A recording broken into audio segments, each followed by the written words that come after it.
everybody, and welcome back to Andrew Discusses, the video series where I talk about stuff. And holy crap, it's been a while since I've done one of these, hasn't it? Anyway, I want to talk about episode 10 of Starter Squad. This just recently dropped back on the 23rd of October, because I don't know when this video is going out, but I'm going to try to get it out the week, like within the next week after this thing premieres. So this is going to be relevant. It's going to be relevant, damn it, I'm going to try. Anyway, for those of you that don't know what Starter Squad is, first off, this is a goddamn beautiful fan-made parody of Pokemon. It's done by the channel known as Shippage. First off, you do a wonderful job. There's only 2 episodes left, because I remember seeing that about a year ago. There was 3 episodes left, now it's 2. First off, you've done a wonderful job. I want to stress that going forward into this. Shippage has done a wonderful job with this. Him and his team, they've done a wonderful job doing this. It is beautiful. It is well done. It started off hilarious as hell, and it took that turn directly into what you would expect it to be. And I loved it. So, first off, if you haven't seen it yet, go check it out. The first 9 episodes are up in one single video, about an hour, little over an hour long. And episode 10 recently dropped, so that's why I want to discuss I'm going to discuss the entirety of it, but I really want to discuss episode 10. So, the whole basis of Starter Squad is basically, you're in Professor Oak's lab, you get either Bulbasaur, Charmander, or Squirtle. And Charmander, being the self-absorbed jackass, wants the trainer, Red, to pick him. Of course, Red doesn't pick him and picks Squirtle. And thus, yes, bad decision, Charmander's pissed. So now Charmander and Bulbasaur somehow get free and go out onto their own to, quote the devil, and I mean that, quote the devil here, evolve so that they will become better Pokemon. And they end up pissing off a bunch of Caterpie because Charmander kills the one named Pablo, and that gets the rest of the Caterpie pissed off. They end up reuniting with Squirtle, killing Squirtle's trainer, freeing Squirtle, but now Squirtle's Charmander's Pokemon, as well as Bulbasaur, and yeah, it's a whole little thing, but it's still funny. Then you get into, like, episode 5, or, yeah, I want to say, like, episode 4 or 5, when things really start taking this massive, beautiful turn, and it gets a little more story-driven, because there was an episode where you have Hitmonchan that's trying to, quote, do what Gavin, his trainer, is claiming, and you have Charmander that's like, dear God, what is wrong with it? It looks like a potato wearing a dress. Is your face supposed to look like that? It's just like insulting Hitmonchan, and Hitmonchan just like beats the crap out of it. So of course now they want to go after Bulbasaur, at least Charmander wants to, because Gavin captured Bulbasaur, and it's like, oh yeah, not a problem. So, Squirtle's like, you need to learn empathy. Charmander learns empathy. They go after Bulbasaur, save Bulbasaur, and at the same time, do something really weird, which I kind of want to touch on for a moment. So, Charmander forces Hitmonchan to return to its Pokeball, but as it's returning, he breaks it. And that kind of like traps Hitmonchan in sort of this limbo where Missing No is. Which, by the way, Shippage, really cool that you brought Missing No into this, and for those of you that don't know what Missing No is, there's a massive legend of this. So, back in Generation 1, you know, the generation that was, we'll make the rules up as we go, there was a Pokemon you could get, apparently if you surfed along Cinnabar Island's one side, you could get this Pokemon. It was called Missing No. It was a glitch Pokemon. Some claim it was supposed to be Mew. Some claim it was supposed to be something else. And it was still left in the game because Gen 1 was just... Look, Gen 1 was a gigantic glitch. And if you could take advantage of those glitches, you could basically become a master trainer in 30 seconds in Gen 1. It's freaking honest because it didn't have the special split until Gen 2. So Gen 1 was just like this massive, oh hell yeah sort of deal. But I love Missing No being in this. So then Hitmonchan kind of gets absorbed by Missing No. And like a couple episodes later, they're at the, quote, Pokemon Tower in Lavender Town. And Missy No appears again with Hitmonchan still stuck in it, trying to take out Charmander.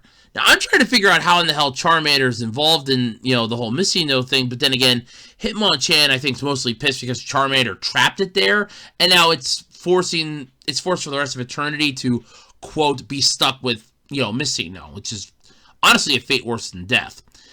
So, you now have Missy No. You have Charmander. It's now getting pissed off. There's a Haunter. And the Haunter's like, it's beautiful. It's so great. And then it gets absorbed into it. Charmander's about to attack it. And then Mewtwo shows the hell up. And Mewtwo, that was episode 8. Yeah, that was episode 8. And then Mewtwo shows up. And Mewtwo's like, don't touch that! And it just starts shooting psychic blasts at it. Going full Dragon Ball Z on it in a way. And then just starts force choking Charmander. It's like, this is all your goddamn fault. And I mean, like, force choking it. Going full Darth Vader on his ass. Goddamn, was it funny. I'm kind of hoping that plot point kind of gets finished up. Because we know that Charmander, and I don't want to spoil it yet, but I will when I talk about episode 10. I'll have to, unfortunately. But by now, everybody's seen it. If not, go watch it. It's fucking worth it. With 2 episodes left, I'm hoping that we get, like, some type of relevance to that plot point. I really am. I'm hoping that Shipitch didn't forget about that. I don't think he did, but I'm looking forward to this. I really am. So anyway, episode 9. I want to talk about episode 9, because I just, like, episode 8 was great. That was the Lavender Town one. Episode 9. Oh, God, episode 9. Jesus Christ. This is fucking badass. So, Charmander, it's called the Lizard's Lair. So, Charmander's going after the Caterpies to rescue Squirtle. Because they captured... Caterpie captured Squirtle back, I want to say, episode 7. Yes. Captured Squirtle, and Squirtle's like, we really got to take turns battling. Charmander's getting pissed. Caterpie captures Squirtle. Charmander got poisoned. And it's like, oh, yeah, no, we're good. Tries to team up with the Pidgeotto that's been eating and going after the Caterpie, which that didn't work out that great. And, surprise, teams up with a Sandshrew that the Caterpies keep mispronouncing and calling Andrew. By the way, my name's Andrew. I kind of find that funny. I don't know why, but I find it hilarious as hell. Anyway, episode 9, Lizard's Lair. So, at the end of episode 8, Mewtwo just kind of like teleported Bulbasaur and Charmander right on top of where Squirtle is. And it's like, your friend's here, underground. Well, why didn't you just teleport us down there? Teleportation is very... You know what? I don't have time for this. Goes, he grabs Sandshrew, pops him down, goes, you, dig, now! And he just starts digging, and then he's like, Cerulean Cave. I will be in Cerulean Cave. That's why I'm hoping that we get closure on that, too. I really am. But... the Lizard Slayer episode 9, which was the last episode before this past one that came out. Oh God, was this good. So, you have Charmander that just shows up down there. You have all the Caterpie are basically forming an army. You have some Butterfree that are like, we're going to try to capture him. They'll cause a coup. I think he can be caught. There's a Golbat. There's a Beedrill that gets killed. The Golbat that just won't stop screaming. There's a Geodude that basically just starts whooping Charmander's ass. And for those of you that have ever played Pokemon Red or Blue or Pokemon Fire Red or Leaf Green, you'll know firsthand how Brock's gym just starts beating your ass because his first Pokemon's Geodude. Yeah, pretty much similar concept. Geodude's whooping your ass. And I mean, he's just going to fucking town on Charmander. And it's like they had to trick him into this pond of water that these Caterpie tried to capture Charmander in earlier. With, I will admit, a really stupid idea. Here we're going to put this Squirtle doll up here, thinking that maybe he'll think it's Squirtle, try to jump and get it, and then he'll fall right into the water, and then we'll seal him on top, and he'll be dead. Yeah, that didn't work. And they captured Bulbasaur. Bulbasaur is now the cow for the Caterpie. And that's honestly a good, funny joke there. He goes, I'm part of a balanced breakfast. I'm part of a complete breakfast. And this whole series is just beautiful. And then it goes and does the complete 180 on it. So, at the end of episode 9, the cliffhanger we were left with, Charmander is basically an inch of his life is left. Squirtle now knows Water Gun and was just blasting Charmander with it. You had Whiskers. I don't know. I don't want to mispronounce it because there's 2 different versions. There's Nidoran and there's Nidorino. I don't want to. I think it was Nidoran. Yeah, that's what I think. It's the one that evolves into Nido Queen. But you have Whiskers, and it's like, oh, well, I'll, quote, I'm actually going to say, it's like, I'll, handle it. Well, if I can stop you from killing even one more of my family, it'll be worth it. And Charmander's about to kill her, and it's like, I gave you an out. Remember this. And he technically did. The kicker is, he actually was using empathy, if you think about it. Because he goes, when him and Sandshrew popped in down there, he's like, this is your last chance to surrender. Give me Squirtle and I will spare you all. They went after, they charged him, so they signed their own death warrants. I'm not going to lie about that. And he went to town on him. I'm amazed he didn't evolve, actually, for how many of those he took out. I mean, that should have been a decent chunk of XP there. But, yeah. It's like, yeah, he was doing all right. So then, the whole thing ends. Squirtle wants to put Charmander into a Pokeball, but Caterpie wants to kill him. And we're left wondering what the hell happened, with the cave painting on the wall kind of giving us a clue as to, hey, Charmander's dead. Well, now, this is the spoiler part. If you didn't watch episode 10 yet, stop the video right now, pause it, go watch it, then come back. Because everything from here on out, spoiler alert! Spoiler alert! Spoiler alert! Alright, there we go. That's your spoiler alert. So, episode 10. We start off exactly where episode 9 left, and then it fast forwards 10 years later. Squirtle's now level 90, I think, yeah, 98. And Turtwig's telling Chimchar, look, we should really just listen to him. Chimchar's like, no, I don't want to listen to him. And Chimchar was taking on a whole bunch of Bidoof. They were Bidoof. Yeah, because he's calling them beavers. And they're starting to kick his ass with Water Gun. And they're, like, beating his ass. Big Bibby's just sitting over there like, nah, man, I'm cool. I'm just going to do my own thing over here, man. Yeah, I'm fine over here, man. Yeah. Yeah, no, man, no. I'm just going to sit over here and do nothing. Yeah. And I'm like, this is fucking hilarious. So I'm like, I'm loving this. By the second, I'm loving this. And Chimchar is basically pulling a Charmander, and Squirtle is not having it. Squirtle's trying his damnedest to keep everybody together because he's suffering massive PTSD here. Because Caterpie started a war, and it did not go well. Whiskers died. I'm assuming Whiskers died because Caterpie made the comment, I lost everything. I lost Whiskers. I lost the war. And Squirtle was literally the only one left. And this was after Squirtle broke mentally.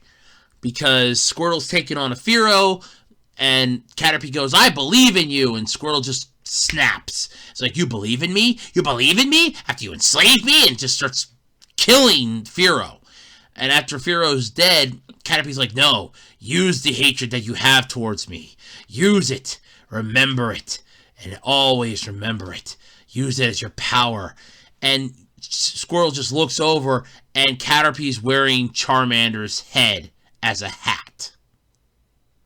Like, from the upper mouth part up, as a hat.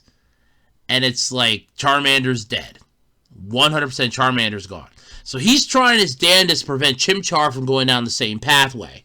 And it's not working. Chimchar is not having it. Chimchar's like, I can defeat everybody. I am extremely powerful. I'm strongest there ever will be.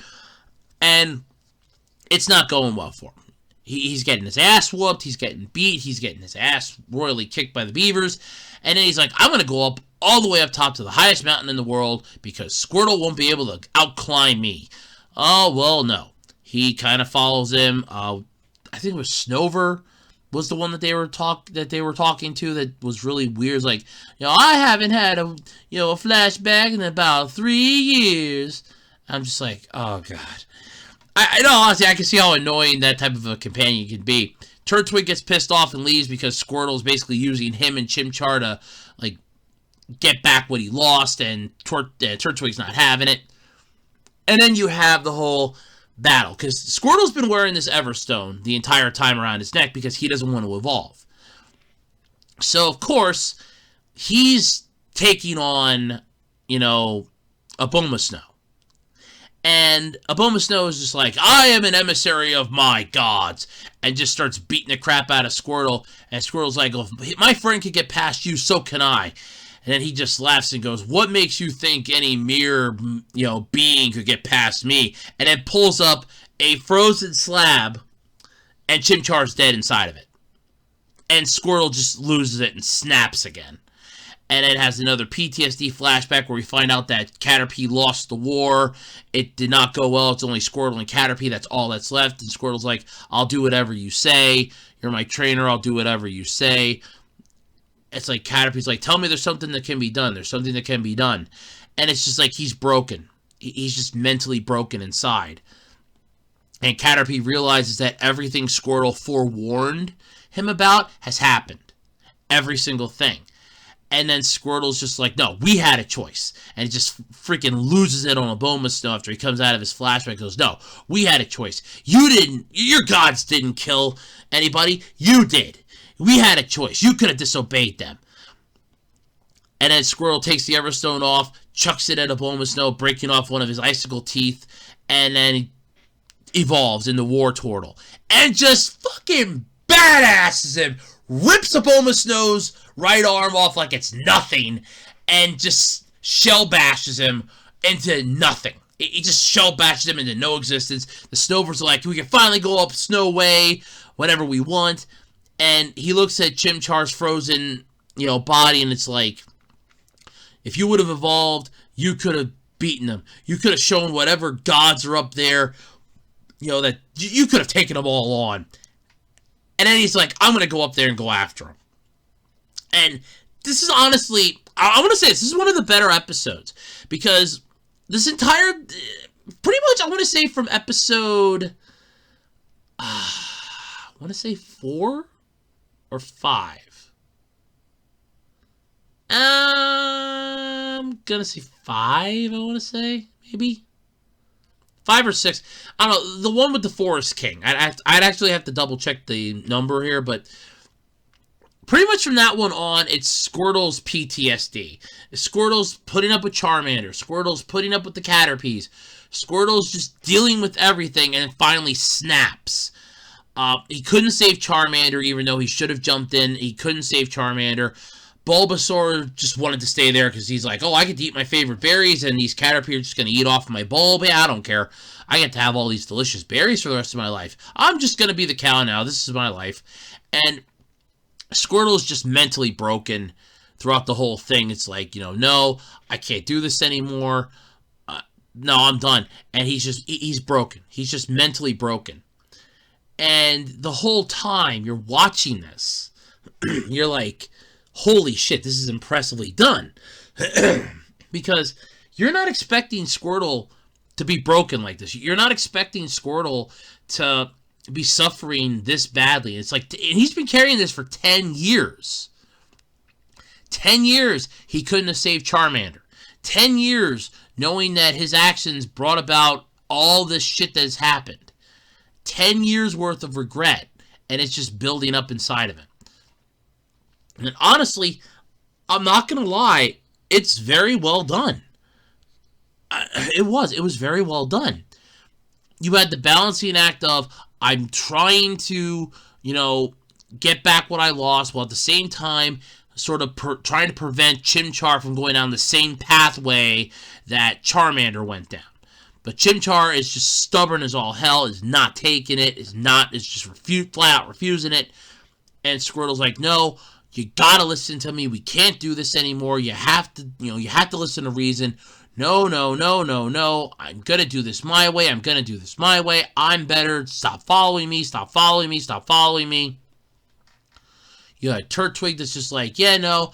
I think Turtwig just wanted, some guidance into help be evolved, but because Squirtle wanted both the grass and fire type with him to kind of get back to family that he lost, it was just gone. I love this series. It started off as a neat little comedic parody, and it has evolved into its own standalone thing, and I adore it for that. I really do. And like I said, Shippage has done a wonderful job on this. I know he does have a Patreon. You can go support him. Yeah, this is worth... And the episodes do take a while to come out, but they are worth it when they do drop. They are worth their weight in gold. And yes, I will kiss this show's ass till I'm blue in the face. It is a beautiful show. It is wonderfully done. And in all honesty, I was not expecting it to be this good. I was expecting... I'm not going to lie. I was kind of thinking that after they got rid of the whole comedic aspect, that it was going to be a little more, okay, it's going to be boring, it's going to suck. No, it has pretty much stayed flat up right to, hey, this is not a bad series. I'm really enjoying this. This is really good. And at the same time, it's doing a damn good job of introducing the characters, of telling their backstories, building upon their already screwed up lives, and everything right now is culminating into one massive pile, and it is just it's an organized pile. Believe it or not, it is an organized pile, and it is a very good organized pile. And that is the cool part about this. So, if you haven't checked it out yet, I highly recommend it. It's Shippage. I will leave a link in the description for this to go watch Starter Squad. It is worth watching. I swear, it is worth it. It is really good. Like, most of the episodes are hilarious. Because I kind of like how, especially in the early episode, I think it was episode 2, where you have, here, you know how Pokemon always just say their name or they roar? That's how they talk? Yeah, no. How do you think they understand humans? Humans are going, human, human, human, human, human, human. Yeah, that's all we apparently say. That's all they hear when we try to talk. Unless we're giving them orders, in that case it just shows up as a box, and they're like, okay, so what do I gotta do? Turn around? Okay, Mach Punch. Alright, not a problem. I punch myself in the face. Oh, god damn it. It's not bad. It's really good. It really is. If you haven't checked it out yet, I cannot recommend this one enough. Go check it out. It's worth watching. I will probably, if I ever get around to doing my YouTube channel review video, this will probably be one of the channels that I will definitely review. Will be Shippage's channel. But dear God, this is worth it. Go watch Starter Squad. Especially episode 10, like I said, just dropped. Go watch it. Go check it out. It's worth it. And that's all I got to say for this. So let me know what your thoughts are of it in the comments below. And until next time, I'm Andrew Rose, and this has been Andrew Discusses. Thanks, everybody, and have a good one.